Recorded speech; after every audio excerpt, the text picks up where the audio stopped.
قال حدثنا أبو نعيم قال حدثنا الماجشون عن عبد الرحمن بن أبي صعصعة عن أبيه عن أبي سعيد أنه سمعه يقول سمعت النبي صلى الله عليه وسلم يقول يأتي على الناس زمان خير مال المسلم الغنم يتبع بها شعف الجبال ومواقع القطر يفر بدينه من الفتن.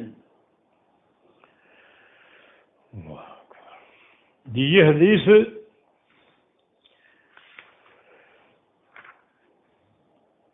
ابو سعید خدری رضی اللہ عنہ کی روایت سے ہے. فرماتے ہیں کہ سمعت النبی صلی اللہ علیہ وسلم، میں نے نبی علیہ السلام کو یہ فرماتے ہوئے سنا کہ یأتی علی الناس زمان، ان قریب لوگوں پر ایک دور آنے والا ہے. یأتی علی الناس زمان، لوگوں پر ایک زمانہ آنے والا ہے. اس زمانے میں کیا ہوگا؟ خیر و مال المسلم، ایک مسلم کا، مسلمان شخص کا بہترین مال کون سا ہوگا؟ الغنم، بکریاں ہوں گی. بہترین مال بکریاں ہوں گی. یتبع بها شعف الجبال ومواقع القطر، اور ان بکریوں کے پیچھے چلے گا وہ، یعنی ان کو ہانکے گا، لے کر جائے گا پہاڑوں کی چوٹیوں پر اور بارش کے مقامات پر.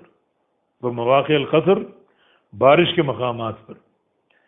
یعنی ایک وقت آئے گا شہروں میں اس قدر فتنے ہوں گے کہ انسان عافیت کا راستہ تلاش کرنے کے لیے بکریاں خریدے گا اور ان بکریوں کو لے کر تنہائی اختیار کر لے گا، کسی وادی میں چلا جائے گا یا کسی گھاٹی میں چلا جائے گا یا پہاڑ کی چوٹی پر ڈیرے ڈال لے گا، یا ایسے مقامات پر جہاں بارش برستی ہو تاکہ بکریوں کے لیے ہری بھری گھاس اگتی رہے اور بکریاں وہ کھاتی رہیں، ان کی تعداد بھی بڑھتی رہے اور ان کے کھانے کا جو ہے وہ انتظام بھی بکریوں کی صورت میں اس کے پاس موجود رہے.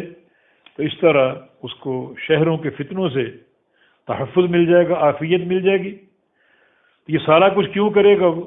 انہیں بکریاں خرید کر انہیں پہاڑوں پر لے کر چلا جائے یا بارش کے مقامات پر لے کر پہنچ جائے اور وہاں پڑاؤ اختیار کر لے. ایسا کیوں؟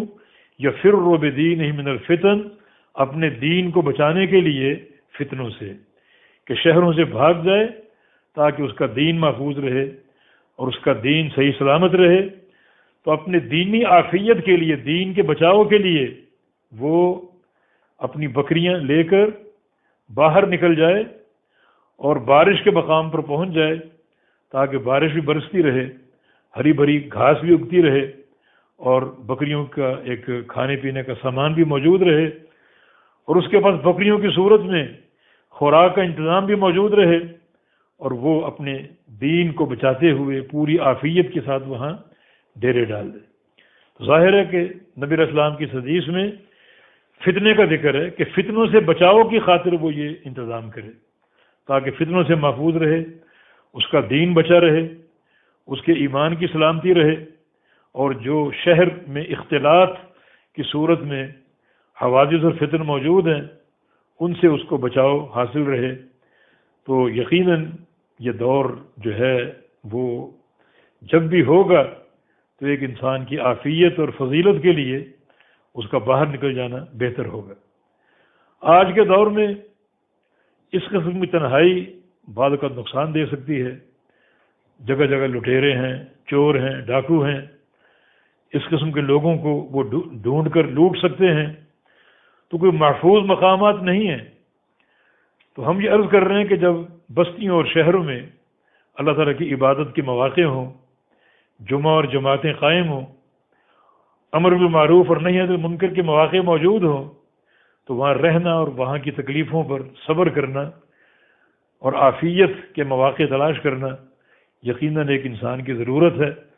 لیکن جب بالکل حالات کنٹرول سے باہر ہو جائیں اور فتنوں میں ملوث ہونے کا اندیشہ ہو جائے اور دین کی سلامتی خطرے میں پڑ جائے تو پھر یہ سلامتی ہر چیز پر مقدم ہے.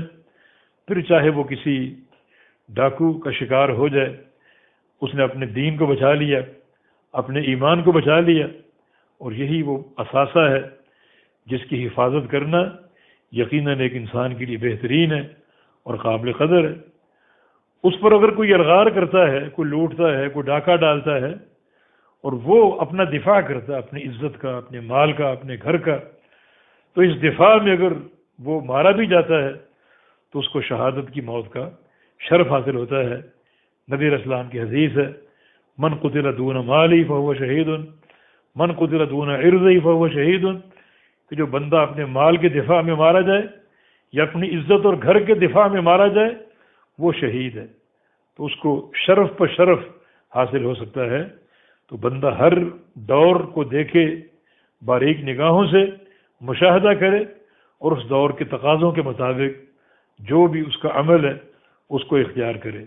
اگر شہر میں موجودگی میں عافیت کے مواقع موجود ہیں تو یقیناً وہ رہے، تاکہ لوگوں کو سمجھانے اور سمجھنے کے مواقع ہوں، جماعتوں اور جمعہ کو قائم کرنے کے مواقع ہوں، اور دیگر بہت سی خیرات و برکات سمیٹنے کے مواقع ہوں۔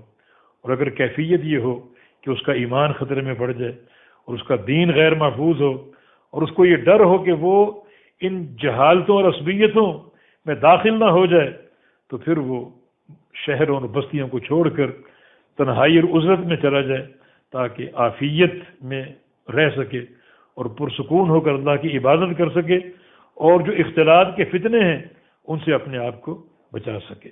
واللہ ولی التوفیق۔ جی